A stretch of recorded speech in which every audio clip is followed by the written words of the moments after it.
We have play number 6 here. Ball on the 50-yard line now with 7 seconds left in the first quarter, 1st and 10. Still 0-0, obviously.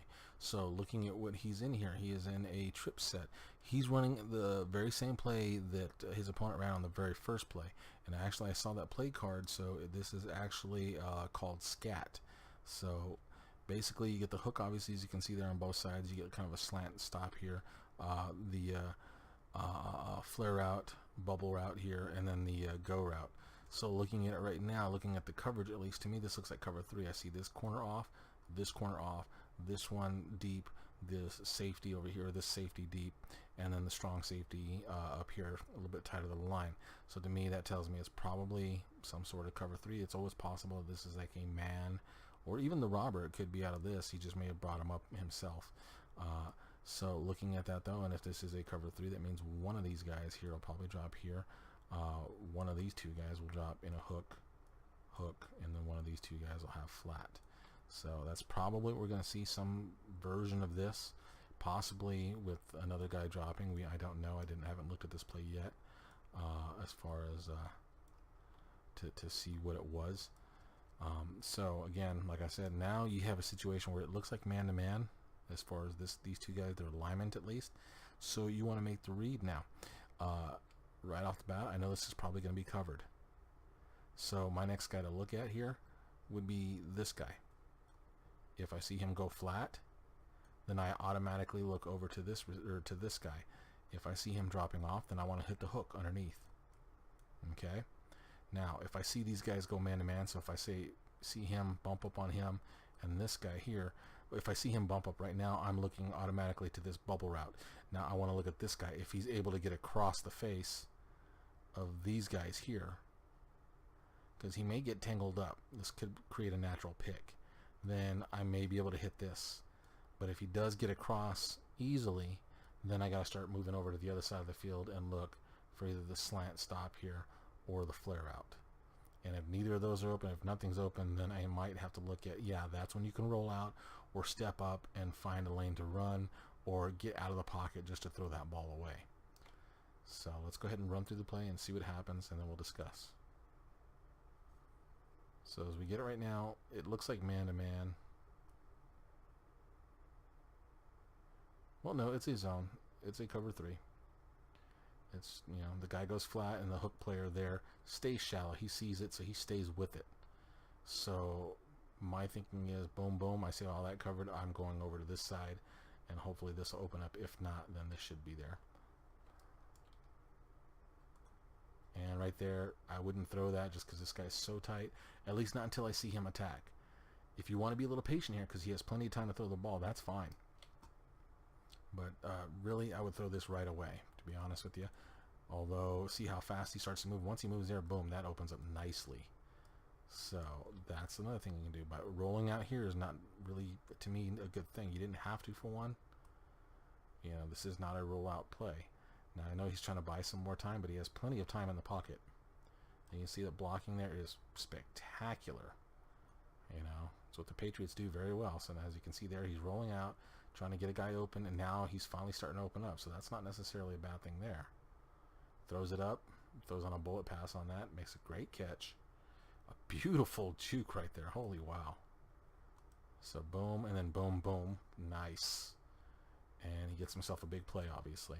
So in this case, I'm going to give him 3 points, obviously. So forget what I said about rolling out, roll out all the time. Because obviously it's working for him. It's his style of play. It's kind of like what I said with Osara. Said this is something you do normally. Go for it. You know, if that's what you're comfortable with, then do it. But I always, you know, because obviously I'm a coach, guys, so I'm telling you, run the play. I would normally tell you to run the play as it's supposed to be run, and only if you get a breakdown would I do that. And right now he doesn't have the breakdown. He actually does have the open route right here once this guy moves, and so you can see he actually moves fairly quickly. So it clarifies pretty fast there. Now, coming over here, obviously he gets a huge play, so you can't complain about that. And he does a good job, as you can see there. He's taking control of him again and sending him deep. And like I said, that's something I don't do well. So for him to do it, he's comfortable doing it, and he does it well there, obviously. So in this place here, his grade is obviously a 3. He obviously he gets play success. He does his job. He gets the ball to the receiver, and he gets the huge play there. It was over 20 yards. So 3-point play. Awesome job. Like I said, as far as coaching points, I would stay in the pocket unless you're very, very comfortable rolling out. And more I'm watching him now because I've watched a couple of his games, and honestly I've seen him get himself in a lot of trouble as far as with the rollouts. So that's why I kind of coach to stay in the pocket in this case. But it looks like in this game he's gotten very comfortable with it. He's really working on it, and does a good job. Alright guys, so we're going to go into the second quarter here with this series. I'm going to go ahead and finish the series out at least for this day. I don't want to run it into 2 days where I'm splitting up a play series. So looking at it here, he's in a gun set, a trip set, trips wide to the right here. His back is to the strong side, and he is running a read option or a zone read, whichever you want to call it. It's the same thing. So essentially what's going to happen here is he's going to get zone blocking up in front. Actually, it's gap blocking up front. So what you're going to get is usually he's going to go inside there. We're going to block down right there. He possibly could help out here and then work his way next level. That's how it may work. Then we'll get base blocking like that. Back's going to come up in here. Quarterback has to make a decision. He's supposed to read this guy right here. All right. So if this guy comes up field, then you're going to hand it to your back and let him take it. Okay. Now, if you see the read guy, see he's got the little triangle there, so it makes it easy to find out who it is. If he crashes, starts getting down the line, you keep it with your quarterback in that case, and you run the ball to the outside here.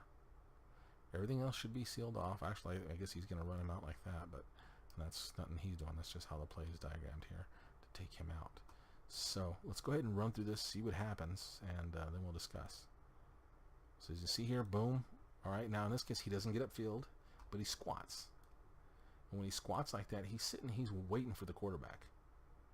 All right, so in this case, he should hand the ball off, and you see that nice lane he's getting up in here. Just beautiful blocking up front. Actually, everybody does a great job here. It was just this guy is the guy that dictates the play. In this case, he squats. So now you know you have to hand the ball off. But as you can see there, I do believe he decides to keep the ball. And boom, he's dead. So you got to make sure you're really eyeballing that, because that's the biggest part of this play. It's making that correct read. If you don't make that read, you have zero chance of success in this play. All right. So as you get this ball in here, you have to see, okay, he's squatting now. He's not going with the back at all. So I hand it to my back. I hit that X button and hold it down until he hands it to the back, and then I take that ball up the middle. All right. Now, if he'd have crashed, like I said, and came inside with the back, then that's when you want to keep it. So on this play here, he's going to get a 0 for success and a 0 for doing his job, because he should have handed that ball off.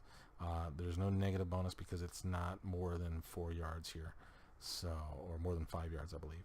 So in this case, it's just a 0 on this play.